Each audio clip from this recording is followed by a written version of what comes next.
ये संत सभा ही अयोध्या है, सत्संग भूमि। और कितनी अद्भुत बात है, भगवत मिलन की यात्रा जब आरंभ होगी तब सत्संग से ही होगी, संत सभा से ही होगी। और भगवान जब मिलेंगे, जिसे मिलेंगे, संत के माध्यम से मिलेंगे। यही इस प्रसंग का रहस्य है। अब हाथी पर बैठकर जाने वाले, घोड़े पर बैठकर जाने वाले, यह मानो अलग अलग साधनाओं का प्रतिनिधित्व कर रहे हैं। हाथी पर बैठकर जाना क्या है? देखो, हाथी की एक विशेषता है। हाथी जब किसी गांव में निकलता है, गांव के रास्ते से निकले, तो हम लोगों ने तो गांव का जीवन जिया है, इसलिए जानते हैं। छोटे छोटे बच्चे कौतूहल बस हाथी को देखकर आनंदित होते हैं, हाथी को देखकर ताली बजाते हैं, बच्चे खुश होते हैं। और जो वयोवृद्ध हैं वे श्रद्धालु होने के कारण हाथी को हाथ जोड़ते हैं। बच्चे हाथ बजाते हैं, बड़े हाथ जोड़ते हैं। बच्चे ताली बजाते हैं और वयोवृद्ध हाथ जोड़ते हैं। हाथ जोड़कर हाथी को प्रणाम करते हैं। गणेश जी के भाव से श्री गणेश जी महाराज के दर्शन हुए इस रूप में। यह भावना की बात है और बहुत ही आनंद का अनुभव करते हैं। शायद ही और कोई पशु ऐसा हो जिसके इतने हाथ जोड़े जाते हो जितने हाथी के जोड़े जाते हैं। पर दूसरी विडंबना भी है, जितने भौंकने वाले इसके पीछे पड़ते हैं, शायद किसी और के पीछे पड़ते। गांव भर के श्रद्धालु हाथ जोड़े अगर हाथी के आगे खड़े रहेंगे तो गांव भर के कुत्ते भौंकते हुए हाथी के पीछे पड़े रहेंगे। और इसका अर्थ यही है कि जिसकी स्तुति होगी निंदा भी उसी की होगी। यह एक साथ रहते हैं। हाथ जोड़ने वाले जिसके आगे खड़े होंगे, भौंकने वाले उसके पीछे पड़े होंगे।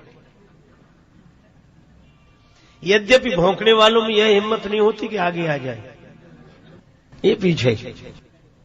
और उनका भौंकना पीछे इसलिए शुरू रहता है कि उनको आगे जो हाथ जोड़े खड़े हुए वे सहन नहीं होते।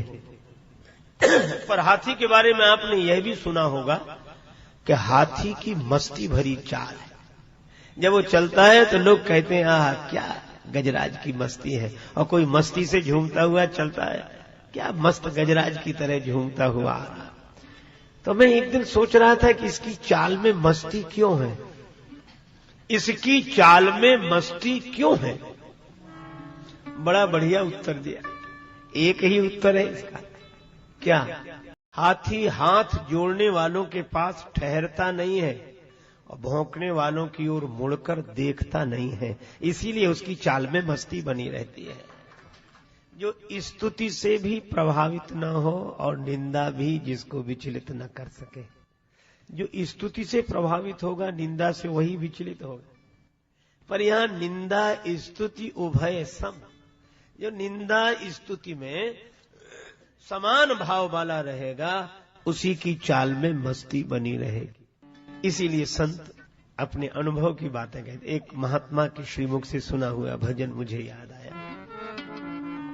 हम तो हमारी मस्ती में झूमते चले हैं, हम तो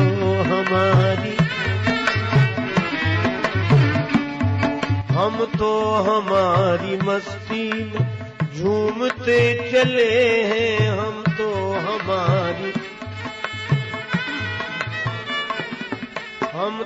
हमारी मस्ती में झूमते चले हैं, हम तो हमारी।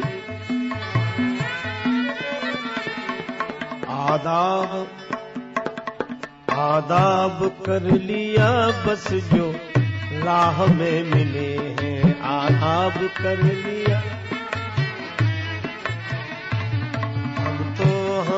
हमारी मस्ती में झूमते चले हैं हम तो हमारी।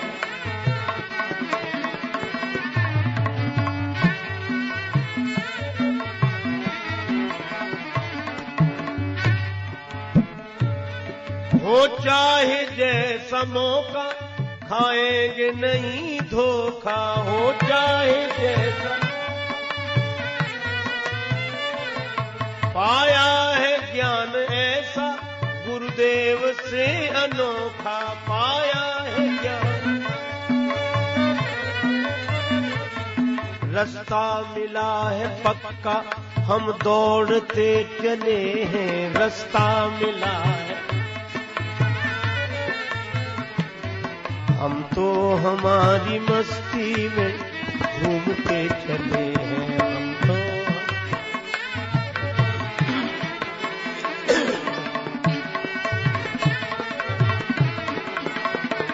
हम तो हमारी मस्ती में झूमते चले हैं हम तो।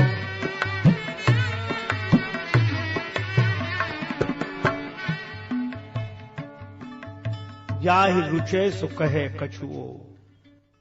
श्री तुलसीदास जी कहते हैं जिसे जो रुचे वह कहे, हम विचलित न हो।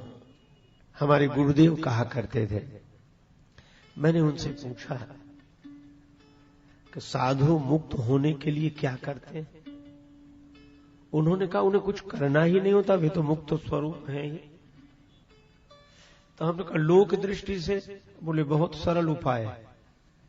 क्या? कहा कि जो साधु की निंदा करते हैं वे साधु के पाप ले जाते हैं अपने साथ, और जो साधु की स्तुति करते हैं वे साधु के पुण्य ले जाते हैं। साधु दोनों से मुक्त हो जाता है।